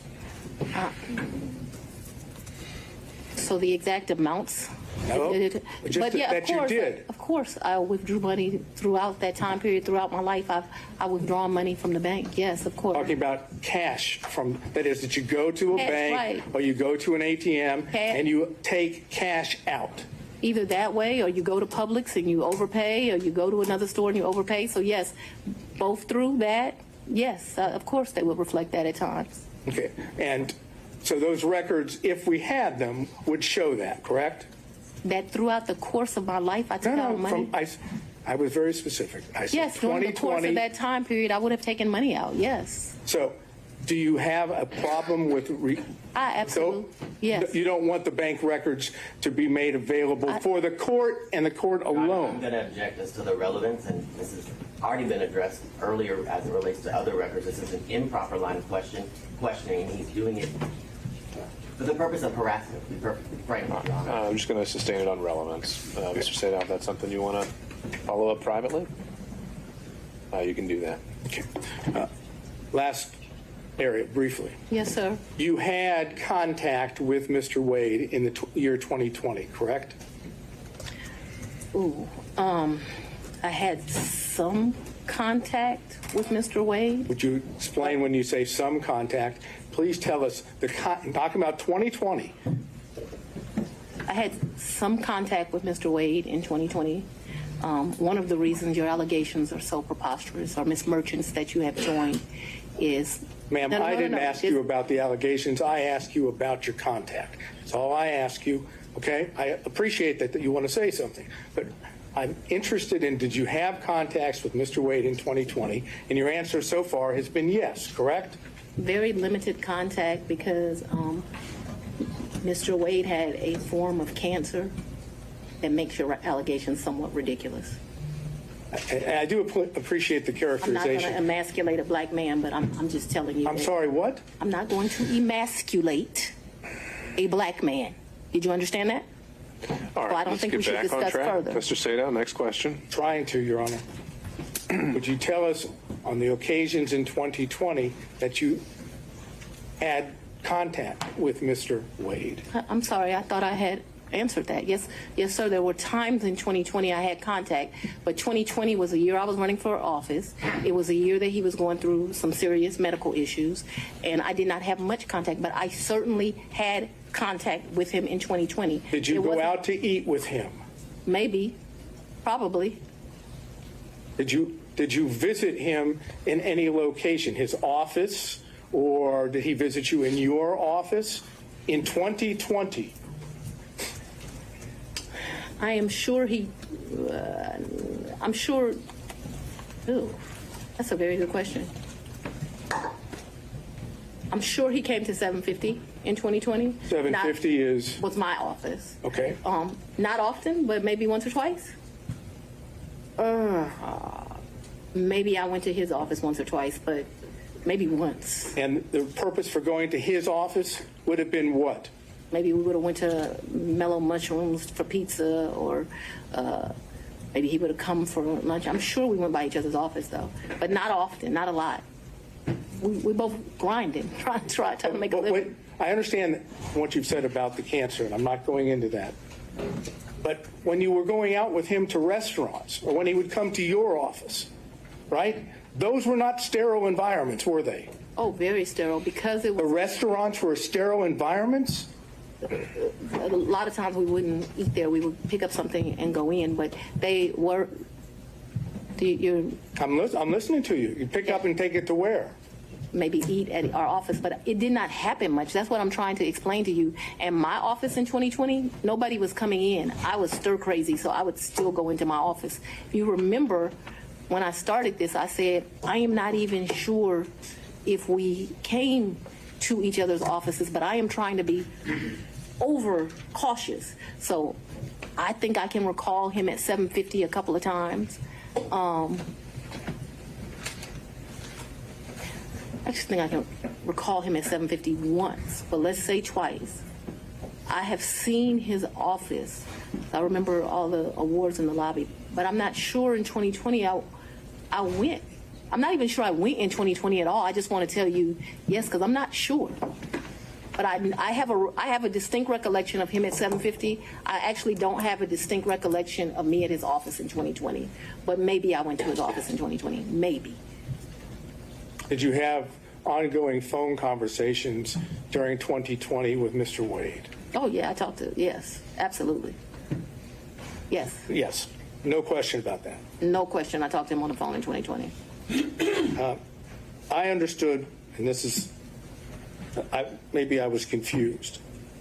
The Belize trip was for His 50th birthday. his 50th birthday, and that was in March. He turned 50 March 18th of 2023. If you look at the dates of the trip, I think we were there about 6 days. We stayed at 2 different locations.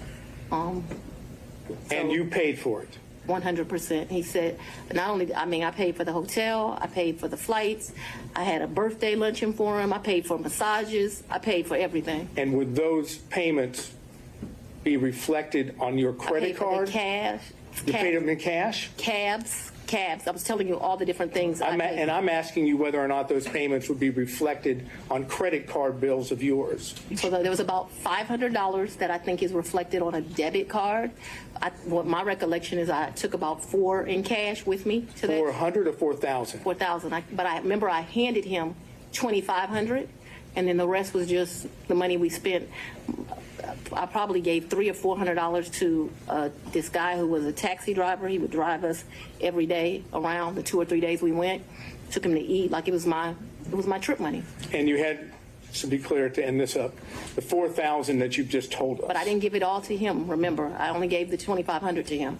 I didn't ask you that. I was going to ask you that 4,000 is part of your, my words, cash hoard that you had collected over time. Cash what? Hoard, H-O-R-D-E.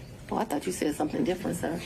No, I'm afraid I wouldn't say that any circumstances to you or in All right, court. back on track. The hoard, cash hoard.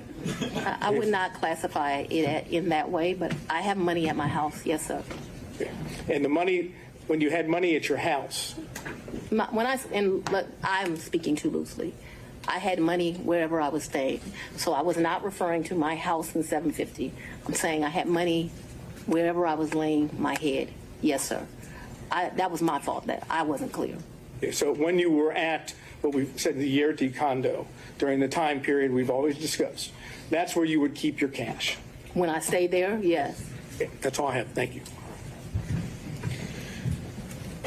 All right, I want to see if we can get through a few more defense counsel if possible before breaking for today. Mr. Stockton.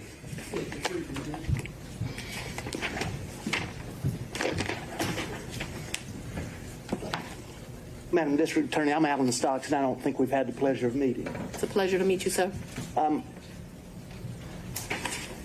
Madam DA, you described these various trips, and Mr. Sadow asked you about going to Washington. Did you and Mr. Wade go to New York? I've gone to New York. I've gone to New York twice since I've been district attorney. I'm trying to think if it's 2 or 3 times. I went to do a domestic violence thing there for sure, and I was honored, and I went to the Apollo there. Those are the only 2 trips that come to mind. I went. He was not with me. You also said that he was a world traveler and had been on many of the continents. I've been to 6. Have you been on any of those continents with him? Besides this one? Where's Belize? What continent is that? I'm not being funny. I don't know. Let's say, with the I've been exception to of Belize with him. I've been to the Bahamas with him. I've been with Aruba with him. Don't embarrass me. I'm not sure what continents those are on.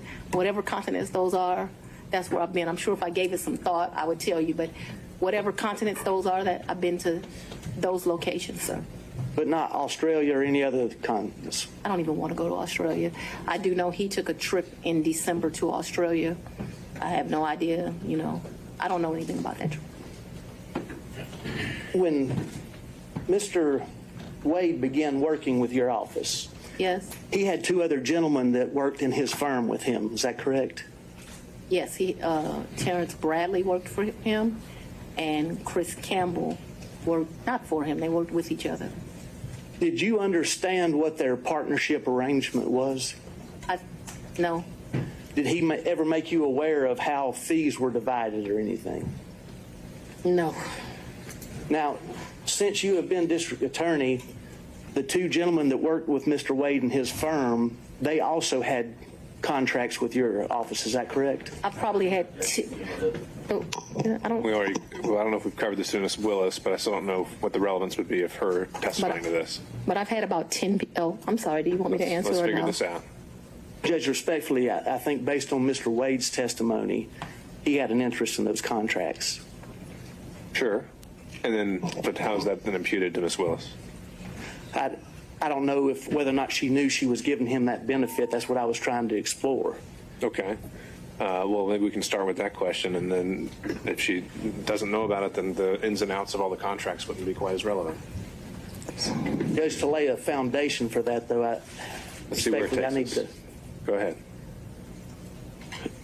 The two gentlemen that were in Mr. Wade's office, did they have what I think has been referred to as a taint contract?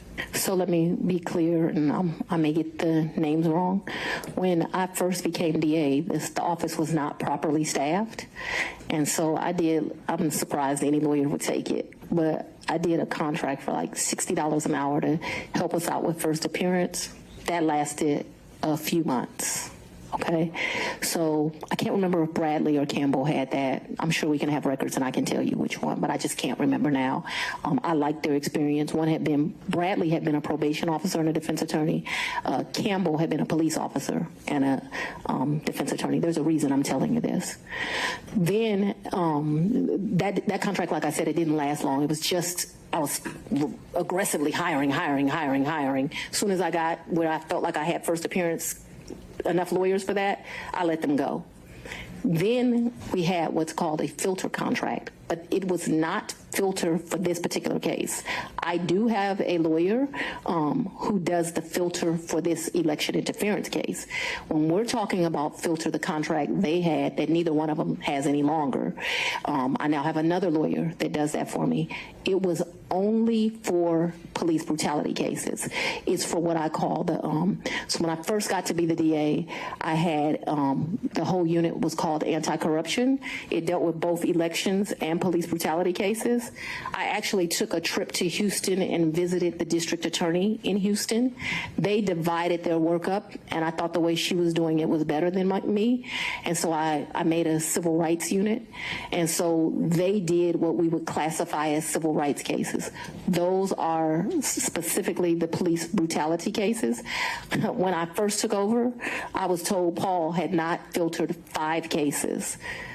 That was a joke. It ended up being the 101 cases.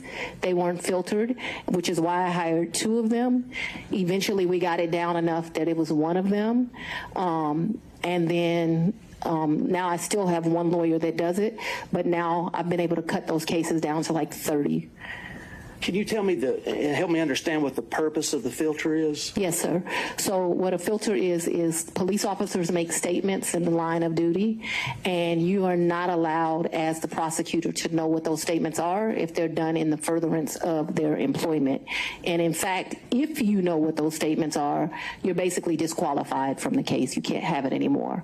So what our policy is, I think I pay them like a $50 flat fee. They pick the case up directly from the GBI because that's where those cases go to, and then what they are to do is to go through the entire file. So the body cam, which is important because sometimes they'll make a statement to their supervisor on body cam, in the police reports where they write things. If it would be easy if it was just some statement of the police officer, but what you find out is these statements are embedded in it. And so what your filter lawyer does is they go through it, they either redact it out electronically or they cross it out, and then once it is crossed out, then they provide it to my team, and then we're able to look at it. That was not being done appropriately when I became district attorney. I thought that it had only been, so Mr. Howard had some Chinese wall thing that I didn't think worked at all, where allegedly those cases were properly redacted. That ended up being a joke. And so the 5 cases really turned into, I'm not going to say all 101, but a vast majority. That is the work that Mr. Bradley and Mr. Campbell did for me. They did a really good job. All of those cases that we originally came with, they're done. Those cases they're not just done for Mr. Bradley and Mr. Campbell, they're done through my office. But obviously life is not stagnant. There have been new police cases. I do have a lawyer that is doing that work now. That doesn't work for me. That's same kind of deal. I have another lawyer that does filtering for this case, completely separate. So in the same private office, you had a filter contract, then you had somebody else handling first appearances and so forth, and then you had a special prosecutor. Is that correct? I'm just not. Ultimately, the answer to your question is yes, but I'm not sure that they did it at the same time. The first appearance contract was either $60 or $90. I don't know really how I convinced them to be able to take that, but I think because it was for such a short amount of time. And then I think I pay my filter lawyers, which I still don't know how I get away with, about $150 an hour. And I want you to understand, the AG pays special prosecutors $1,000 an hour. So I'm a tough negotiator. Paul was paying people up to $375 an hour. I won't pay anyone more than $250 is my max. I have a lot of lawyers a lot for what I have that work at $250, and I cap them every month. You can't go past a certain amount of hours. Would you agree that if Mr. Wade and the 2 other gentlemen that were in his firm were splitting fees in equal thirds, would you agree that he would benefit from the tank contract and also from the other first appearance contract? I would agree he would make money. Yeah, so to make money is a benefit. Judge Thalgott. Mr. Durham, if you're still with us on Zoom. No questions, Your Honor. Mr. McDougald. I do have a couple, Your Honor, but it's a little awkward from back here. Do you want me to? Yeah, why don't you go ahead and make your way up.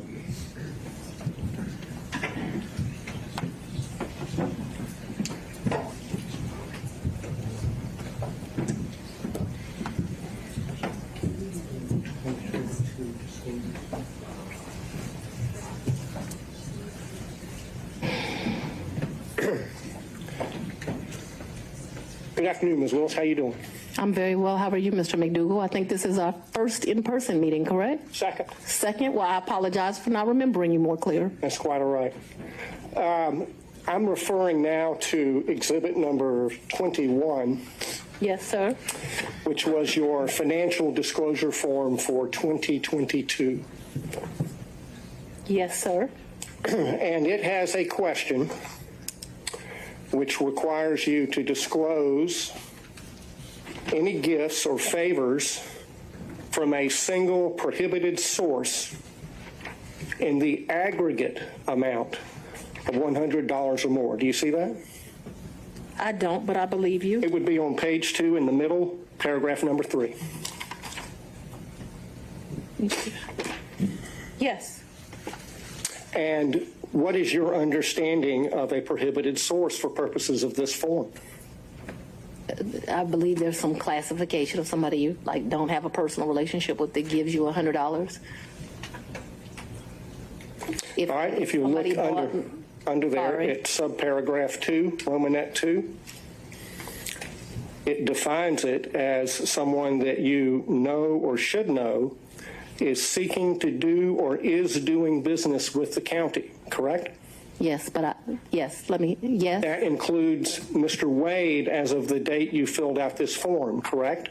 Yes, but he never gave me a gift of $100 or more. The only thing that I would say maybe went over that, but I don't think it ever did, is if we went to dinner and my meal was $100, but I don't think I've ever eaten $100 worth of food at a restaurant, because I would not pay him back if we went to lunch or went to dinner. But trips, I paid him back for. You know, I never thought about the money until y'all brought it up, and I would be less than honest. It says I was giving him the money back because I was the district attorney. I didn't take gifts from him for a lot of personal reasons. Anyway, I did not take gifts from him. And so your reason for not disclosing any gifts from Mr. Wade on exhibit number 21 is that the aggregate amount on a net basis was less than $100 in the year 2022. Is that correct? I did not accept a gift of him of more than $100 in 2022. The one exception to that, because I want us to be clear, is we probably went out to eat multiple times in the year. If you're considering eating a meal, you know, because we went out multiple times, that probably went to the level of more than $100. But if we're doing tit for tat like that, I probably paid for as many meals as he paid for. And so I did not receive any gifts from him. The question on the form, I understand the the question. aggregate in excess of $100, and your testimony is that you did not McDougal. receive in the aggregate more than $100. All right, Mr. McDougal, you can sit down now. I don't believe she answered that question, Your Honor. She answered as to specific individual gifts. And you're not listening to my answer either, so we're done. Very well. Okay. Mr. Rice. No further questions. Mr. Gillen.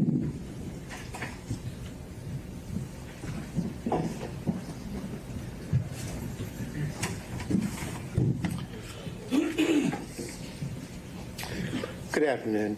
Good afternoon, sir. A few questions here. I want to, you saw the book here, Find Me the Votes. That was shown to you, correct? Yes, sir. Your Honor, I would like to just tender this as an exhibit, number 22. Is that your copy? It is. All right. What exhibit is that going to be? 22. All right. I'm making the Is that evidentiary contribution here to this. Now, well? I guess you're tendering it. Is it with position of the state? I'm going to object to the relevance at this point as to there's no relevance at this point. Mr. Gillen, are you using this to confront her with prior statements? yes, Your Honor, and Okay. statements that she made concerning her financial situation and laying the foundation for that, and that she gave these interviews to the authors. And so this would document that, and ask her, get this in the record, ask her questions about it. We could mark it for impeachment purposes. I'm a little wary of entering an entire 300-page book because I don't know exactly what every single line, if it would pass hearsay or relevance or et cetera, et cetera. But I don't think it needs to be admitted as an actual evidence for the record for you to do what you need to do with it. So, Well, Your Honor, I understand. I just would, it's marked as again, Exhibit 22, and we'll move from there. thank you, Your Honor. Now, you were asked a little bit about this book before, correct? I think Mrs. Merchant. Ms. Merchant did. Asked me some questions, yes. And you gave about 6 interviews to the authors of this book in a sit-down? No, sir. You didn't? No. Was it? She answered how many interviews she gave, in her opinion. How many, in your opinion, do you believe you gave, and how long did they last? 2 to 3, maybe 20, 30 minutes. So your testimony is at most, you think that you gave maybe an hour to an hour and a half's interview to the authors of this book? Oh, you mean in total? In total, yeah. Maybe, yeah. Anywhere between, definitely not more than 2-ish hours. Okay. But you also were telling, when they were, the title of the book, of course, is A Hard-Charging Georgia Prosecutor, a Rogue President, and the Plot to Steal American Election. You've seen that. Why is the title of the book relevant, sir? And I had no. And then I'm going to ask her whether or not that was the theme that they gave her when they talked with her. What the thing gave her? What do you mean by that? Well, because they were sat down and they told her why they were there to interview her. And why does that matter? Well, I think it matters because it shows, but they want her to give her version of what her life story is. This is almost a life story of her. So that's why it's relevant. But if the court thinks it's not, then No. It could be relevant to your issue of the forensic misconduct that has been alleged, and maybe some of the motives at play when it comes to forensic misconduct. But I'm not seeing, again, what we're here for today was the relationship and/or any financial elements of it. correct. Well, I think it clearly relevant to the forensic misconduct, also relevant to the personal interest in terms of the finances. I didn't make 10 cents off that book. Pardon me? I didn't make 10 cents off that book. I Didn't ask whether you made any money. Okay, I just. Didn't ask whether you made any money. Do you have any other statements that she hadn't already been confronted with by Ms. Merchant? Well, other than I want to focus on when you were telling them about your financial straits and you were living kind of month to month, that is what your financial status was back in 2018 after your election. Mr. Gillen, we covered that at length, and you're at the end of the line. I'm sorry about that, but we've got to find new ground. Well, let me move on to my point here. So the point is that what you're telling us is that you were in financial straits, but really that your testimony today is you had a cash hoard of maybe up to $10,000 in cash where you laid your head at night so that you would dip out and there would be no record of it, correct? That's not what I'm telling you, sir. That's not at all what I'm telling you. What I'm telling you is that throughout the course of my life, I have always kept cash in my house. That cash has ranged from times, my father would probably be ashamed of this because he would say it should be more, but that cash at times has ranged from $500 to maybe $9,000, and he would be like, that is not what I told you to do. I've always had that amount of money. What I've told you is that when I travel, you do better negotiating when you travel if you have cash. You go to get the cab. They say, oh, we're going to charge you $300 for the day. Well, I got American cash. Will you take it for $150? And so it's my practice to take money when I travel. We're not talking about a whole lot of money. We're going to the Bahamas. $1,500 in cash is in my pocket, or at the most $2,500. Belize was actually probably the most money I've ever taken. And it was taken because it was a big deal. My 50th birthday sucked. His 50th birthday, it sucked. It was terrible. No. Your Honor, and I'd so like to get back to some questions here. I'm trying to answer it. The I narrative. think it would help if we So let's get a question here. move to the specific yes or no's here. Have you told us today that you would keep a cash hoard in your residence up to about $9,000? Yes or no? and throughout the course of my adult life. And so let's even be more specific than that. Probably from the time. Your Honor, I'm only asking for yes or no rather than. And we have already covered this, so I But yeah, need to but get to I'm that trying to- point. I'm I know you're trying to laying the move forward foundation, but it's already been laid. So Yes. The filibuster is here. I'm trying to move through the filibuster. Yeah, but we're not talking about a lot of, and so it could be 2,000, it could be 1,500, it could be 7,500. It just depends on what you're doing at that time. What I'm telling you is when I traveled, I took cash. I find that when you travel, especially to foreign countries, the American dollar does well, and it's good to have cash. You can negotiate with the taxi driver, with the jet skis, and it's not a lot of money we're talking about. Your Honor, Okay, we understood, need Ms. to, Willis. we need Let's to get cut to it. off the.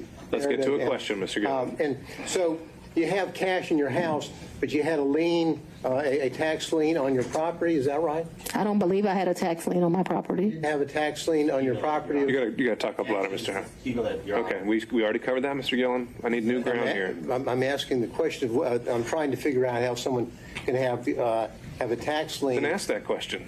but not use the money that they allegedly said they have. Well, I think Ms. Merchant asked that exact same question. She said she didn't use the money to pay her tax lien. So what's your question that's new? So I It's the- was going to build on that to say, No more building. It's already built. all right, It's the same way you pay a bill. So just put It's the the- top on it if you need to, It's the okay? same way you owe a bill and go shopping.